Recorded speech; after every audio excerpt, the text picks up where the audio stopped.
Bom dia, isto é uma agenda longa hoje, o que é uma chatice que está aqui uma ventania daquelas de briolina gelada. Aliás, aconselho vivamente, se ainda não saiu de casa, levam daqueles casacões de inverno, porque isto está um bocado frio mesmo. E não é só frio, é o vento, é o wind chill, o efeito wind chill. Olha, o que é que tenho para si hoje? Primeiro ponto, período de ordem do dia. O Parlamento Europeu, através do Presidente, acho que é um alemão, já não me recordo o nome dele, queria discutir o caso de Mário Centeno no Parlamento Europeu. Bom, como você pode perceber, não é só em Portugal que os deputados não têm nada que fazer, está a ver? Ou seja, Mário Centeno não é caso ainda, e pode não ser, se não for arguido. Portanto, não vale a pena inventar, está a ver? Dá jeito, é populista. No meu setor, meia culpa, vende-se jornais, essas coisas todas. No Parlamento Europeu, dá jeito, é giro, porque a constituency, ou seja, os votantes, a circunscrição eleitoral do deputado depois diz assim, o tipo está muito preocupado com aquilo, boa e tal. Está a ver? Não é caso, para já. É a estupidez do ministro, está a ver? Por aquilo que eu já expliquei, andar a pedir bilhetes. Estupidez do ministro. Estupidez do ministro ir para um camarote presidencial. Estupidez é uma coisa, disparate é uma coisa, questões legais é outra. Bom, para já não há. Com aquilo que a gente sabe, não há. Bom, mas atenção, isto não é tão líquido quanto isso, neste sentido. Se Mário Centeno alguma vez for considerado devido, aí ele que se prepara, porque vai ser ouvido não apenas do Parlamento português, como do Parlamento Europeu, seguramente. Bom, ontem estava a falar com uma pessoa especialista nestas questões e recordou-me vários casos em que o Parlamento Europeu já questionou pessoas sobre isto, ministros. E há um caso ridículo, faça uma pesquisa no Google e vai ver. Em 1995 há uma ministra sueca, na altura era líder do partido, ou não sei das quantas, chamada Mona Sahlin, S-A-H-L-I-N. É mesmo Mona, a menina. Comprou um chocolate Toblerone com o cartão de crédito do Estado. Está a ver? Bem, armou-se uma investigação à menina Mona que acabou com a demissão dela. Está a ver? Em 95, só em 95, acabou com a demissão dela. Portanto, atenção a isto.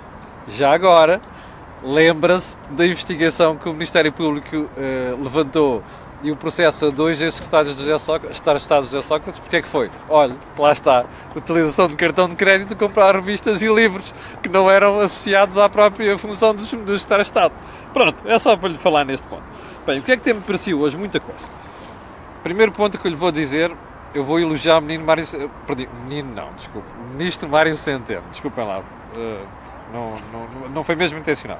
Eu vou elogiar o ministro Mário Centeno. Mas já agora bata palmas, caramba! Bata palmas! Estão-me sempre a insultar. Olha, vou elogiá-lo. Já lá vou. Pergunta de espectador, ontem à noite e hoje de manhã, a segunda, uma senhora. Então é assim, você não acha que... Você disse ontem que a justiça está a funcionar. Isto é o melhor sinal que nós temos na sociedade portuguesa. E diz a senhora assim, Maria Madalena. Madalena Maria. As investigações de que você fala de corrupção a juízes não são preocupantes, ou seja, não põem em causa a justiça portuguesa? É a pergunta da Madalena Maria. Madalena, não põe em causa. Você dirá, é chato.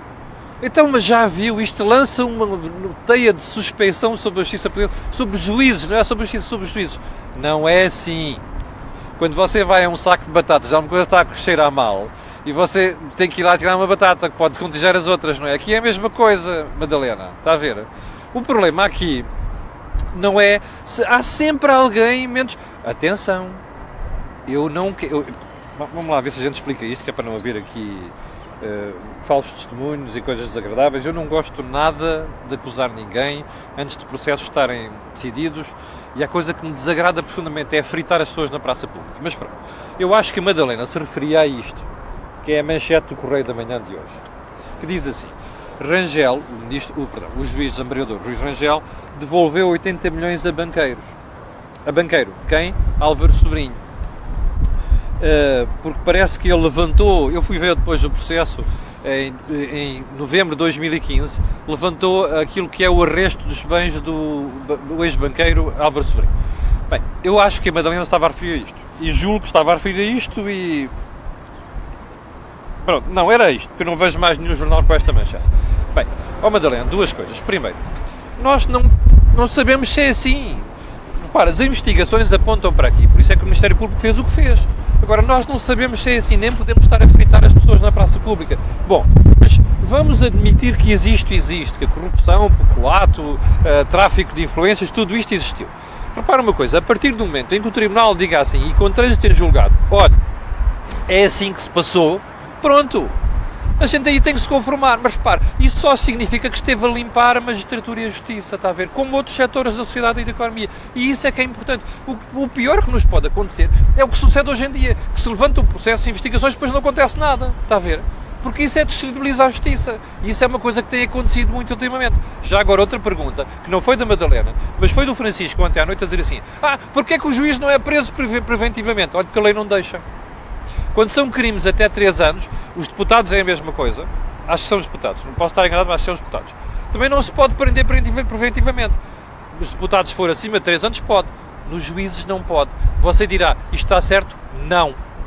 E isto é que é lamentável na lei portuguesa e devia mudar. Porquê? Porque é que se prende preventivamente alguém? Olha, é para não obstaculizar o processo, é pelo risco de poder continuar a fazer as patifarias que a investigação aponta.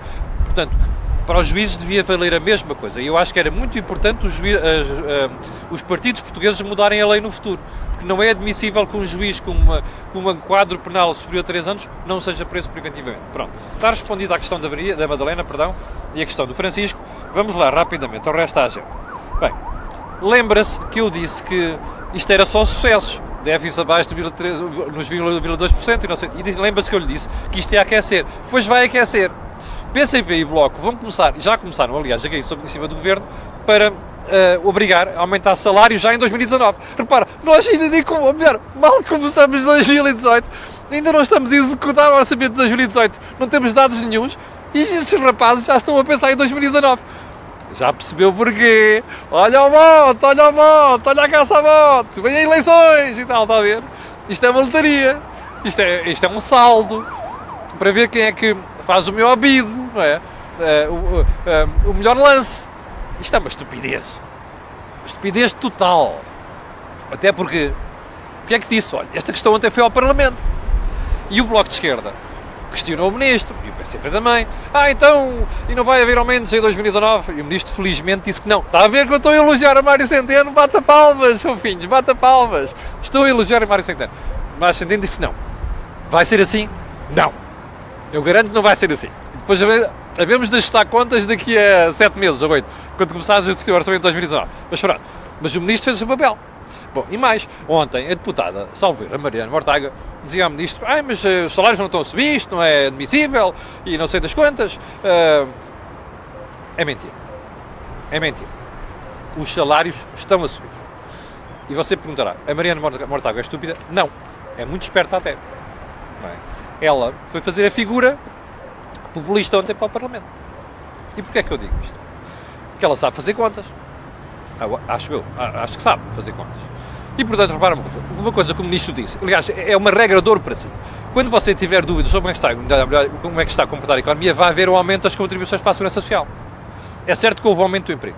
Ora bem, as contribuições vão aumentar a 7%. Quer dizer que os salários estão a aumentar a 7%? Não, mas quer dizer que os salários estão a subir. Isto não é só por efeito de crescimento do emprego. As contribuições estão a aumentar. E, portanto, Mário Centeno teve toda a razão ontem quando disse no Parlamento, não, deu a entender que não ia haver, é claro que Mário Centeno é muito correto, está ali a tratar com palminhas com luvas de pelica, a menina Mariana Mortágua e o resto do pessoal do PCP. Não pode hostilizar parceiros de governo, não é? E ele foi muito diplomático a dizer isto, mas, de facto, os salários já estão a subir. Portanto, isto é uma estupidez e mais, não se pode continuar a aumentar os salários da forma como se aumentou até agora. Porque isto vai correr mal e o Ministro já percebeu isto. Percebe? Ou seja, como a economia em 2018 não vai crescer o mesmo que em 2017, a receita fiscal não vai ser a mesma, por um lado. Por outro lado, a despesa que vai ter que aumentar, olha, por exemplo, na saúde, não é? E, portanto, o Ministro sabe muito bem que se aumentar isto em excesso, o que é que falta dinheiro para outras coisas. Portanto, isto é inevitável. E a resposta dele, em minha opinião, esteve inteiramente correta. Portanto, palmas para Mário Centeno. Quinto. Bem, há gente volta e meia, que é para não dizer todos os dias, me escreve a dizer assim: ai, mas você não acha que eu devia comprar isto, devia comprar aquilo, devia pedir um crédito para isto? Imobiliário. Olha, deixem-me dar um conselho. Cuidado! Eu sei que a malta das agências imobiliárias, essa malta, vai ficar lixada comigo hoje. Desculpem, chateada comigo hoje. Não quero saber. Eu lembro-me de dar a avisar as pessoas em 2008 e antes de 2008 para o que estavam a fazer, e houve gente que não ligou nenhuma e depois chorou. E eu acho que vai haver choradeira. Porque o atual ritmo de crescimento dos preços, repara uma coisa, em 3 meses houve casas que subiram mais a 7% em Lisboa e no Porto. Isto é aceitável? Não é. Repara uma coisa, antigamente os bancos diziam assim: você está a exagerar, porque os bancos nós não estamos numa orgia de crédito como em 2018, 2008 e não sei das quantas. E diziam assim: olha, está a ver, os preços só estão a subir em Lisboa e no Porto. Não é verdade. Os preços estão a subir na Amadora, por exemplo. Na Amadora, os preços na Amadora, em média, são superiores aos do Porto. Você acha isto normal? Não está. Nós estamos numa bolha de imobiliário outra vez. Bom, e tanto estamos que eu deixo mostrar-lhe aqui uma coisa. Olha aqui o manchete do meu jornal. Regulador, ou seja, Banco de Portugal, prepara a medida para conter corrida ao crédito. Então diz assim: Banco de Portugal está preocupado com o nível de endividamento das famílias. Está a ver? E tem toda a razão para estar preocupado. Nós estamos outra vez com aquela euforia do 80. Estávamos no 8 há 4 anos, está a ver? Já estamos no 80. Não pode ser. É preciso ter cuidado. Ainda para mais, repare, nos centros das duas grandes cidades, Lisboa e Porto, os preços dispararam. É verdade, foi por efeito do turismo. E pelos estrangeiros estão a vir cá comprar casas. Pois, mais uma razão. Imagina o que é se os portugueses se metem naquela corrida. Isto, se um dia desacelerar, os estrangeiros estão safos, eles ganham muito, têm muito dinheiro. Se desacelerar, você português, que não tem o salário deles, nem o património deles, nem o rendimento deles, está tramado, está a perceber? E, portanto, isto é uma alerta que fica. Portanto, já sabe, olha, 5 pontos, correu mais rápido do que eu estava à espera. Deixe-me só mostrar-lhe uma coisa, que é para você ver o que é que vai acontecer, né? Manchete, é o último ponto de hoje. Não estava na agenda. Caixa Geral de Depósitos volta a aumentar comissões e a penalizar mais reformados. Oh, meus senhores, mas a Caixa Geral de Depósitos vai viver de quê? Digam lá. Do ar. Os bancos vivem de intermediação. Ora bem, a intermediação entre aquilo que é buscar fundos e emprestar fundos, a margem é pequenina, está a ver? Não dá, os bancos têm de cobrar comissões. A questão é saber se cobram mais ou não.